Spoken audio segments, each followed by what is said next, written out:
this module, we're going to show how to make the printer web connected. So the T790, T1300, and the T2300 are web connected printers. So in order to make them web connected, you enter the menu. In the main menu, you should see the connectivity option. You select that and you launch the connectivity wizard. Now this will guide you through and check to see if the printer can connect to the internet. Why would you need to connect to the internet? So that you can use ePrint and share through the printer, so that you can make the printer a remote printer, and so that you can configure the automatic firmware update check as well. So if we go into the wizard and we launch it, it will go through 5 steps of checking the connectivity.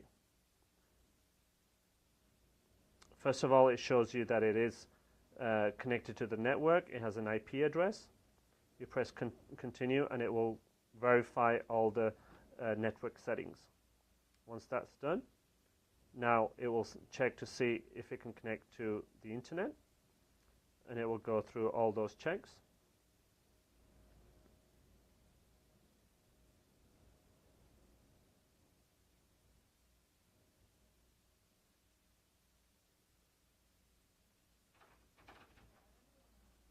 I heard you talking.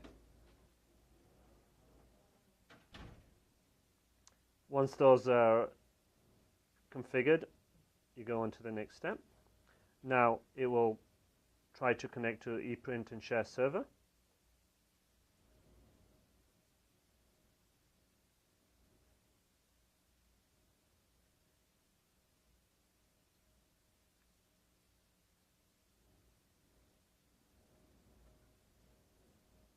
Once that is done, it will now try to connect to the ePrint center. At this point, you can select to be involved in the customer involvement program so that HP can gather feedback from the printer. If you don't want to participate in that, you can press no thanks. Now it will do an automatic check for the latest firmware.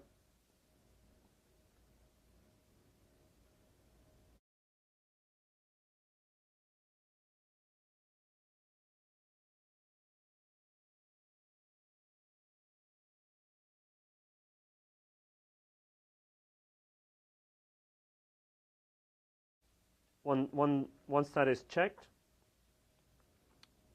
the test is complete, and you can exit out of that. In this module, we're going to talk about the firmware update.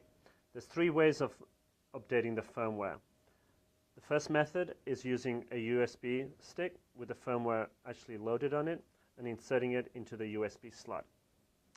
The second option is using the embedded web server, where you can actually configure it to check on a regular basis and automatically update the printer.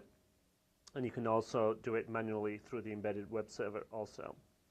You can configure the printer itself to check on a regular basis for new firmware and download it automatically. To do that, you enter into the menu, scroll down to Updates, and then Firmware Update. Here you can select to check for new firmware automatically or manually. You can also select to automatically download the firmware or manually. Even though you select to download it automatically, the firmware will be downloaded but will not be installed automatically. You will have that option to do that. You can also see what the current firmware loaded in the printer, and you can manually check for a new firmware update. If for any reason you install the firmware and you're not happy with the latest version, you do have an option of downgrading. Why is firmware so important, and why is it so important to upgrade it? Well, since these are future-ready printers, new features are added on a regular basis, so it's always worthwhile updating the firmware to the latest version.